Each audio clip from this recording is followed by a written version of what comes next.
Hi guys, আজকে আমি আরেকটা রান্না নিয়ে আসলাম মামের সংসারে। তো দেখো, আজকে রান্নাটা মেনলি হলো কুলের আচার। আচার ঠিক নয়, আমরা কুলের চাটনি বলি এটাকে। তো এর জন্য কড়াই গরম করতে দেওয়া হলো গ্যাস ওভেনে জ্বালিয়ে। তো এর মধ্যে একটু সর্ষের তেল দেওয়া হলো।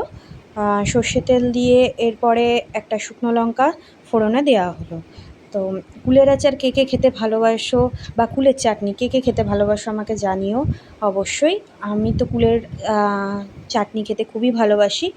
এটা ঠিক আচার হচ্ছে না, এটা চাটনি করা হচ্ছে, আমরা ডেলি এটা খাই। এরপর এই শুকনো লঙ্কার সাথে সর্ষে ফোড়ন দেওয়া হলো, সাদা সর্ষে ফোড়ন দেওয়া হলো। এটা একটুখানি ভাজা ভাজা হচ্ছে, একটু ফোড়নটা ফোড়ানোর জন্য টাইম দেওয়া হচ্ছে। এরপর এটা টাইম দিচ্ছি, এটা যাতে আস্তে আস্তে একটু লাল লাল হয়ে যায়, হালকা বাদামি রং হয়ে যায়।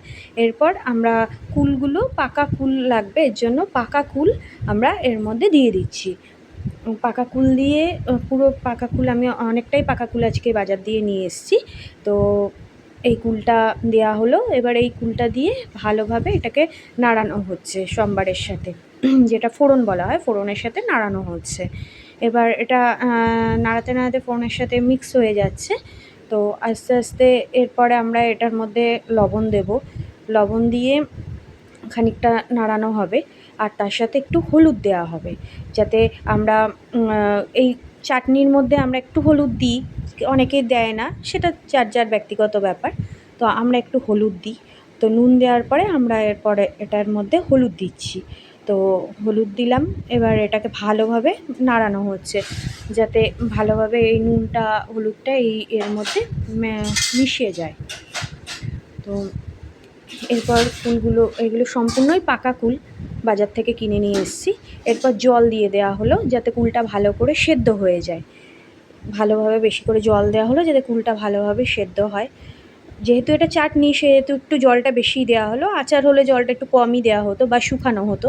তো যেহেতু এটা চাটনি, সেহেতু এটা জলটা দিয়ে ঢেকে দেওয়া হলো। এবার খানিকক্ষণ ফুটে ওঠার পরে ঢাকনিটা খুলে আমরা এটার মধ্যে মিষ্টি দিচ্ছি। তো আমরা চাটনিতে মেনলি একটু গুড়ই দিই, গুড় দেওয়ার চেষ্টা করি। চিনিটা তো স্বাস্থ্যের পক্ষে ক্ষতিকারক বেশি, তো গুড় দেওয়ারই চেষ্টা করি। তো গুড় দিয়ে এটার মধ্যে ফোটানো হচ্ছে।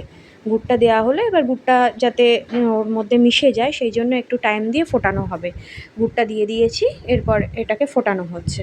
কুলের কুলের যে মিক্সারটা রয়েছে এর মধ্যে ফোটানো হচ্ছে ভালোভাবে। এবার আস্তে আস্তে এটা ফুটছে, যাতে গুড়টা গলে যায়। যেহেতু শক্ত গুড়, সেহেতু যাতে গলে যায়, সেই জন্য এটাকে ফোটানো হচ্ছে। এবার ফুটাতে ফুটাতে এটা ভালোভাবে ফুটে উঠছে, যাতে গুড়টাও গলছে, এর সাথে কুলের মধ্যেও যাতে চিনি, নুন এইটা ভালোভাবে যায়, সেই জন্যে এটাকে ফোটানো হচ্ছে বেশি করে। তো কুল কার কার প্রিয় অবশ্যই জানিও। সরস্বতী পুজোর পরে কুল তো সবারই ভালো লাগে, আমারও খুব ভালো লাগে, বিশেষ করে এই পাকা কুলগুলো। এই পাকা কুলগুলো আমি চাটনি খেতে খুব ভালোবাসি, আচার খেতেও ভালোবাসি। তোমরা কে কী রকম ভালোবাসো কমেন্ট সেকশনে অবশ্যই জানিও। আর অবশ্যই একটা লাইক, একটা শেয়ার, একটা সাবস্ক্রিপশন অবশ্যই আমি আশা করছি তোমাদের থেকে। তো চাটনিটা হয়ে গেছে, গ্যাস ওভেন অফ করে দিয়ে এটাকে নামিয়ে নেওয়া হলো। এরপর দেখো কেমন লাগলো কুলের চাটনিটা।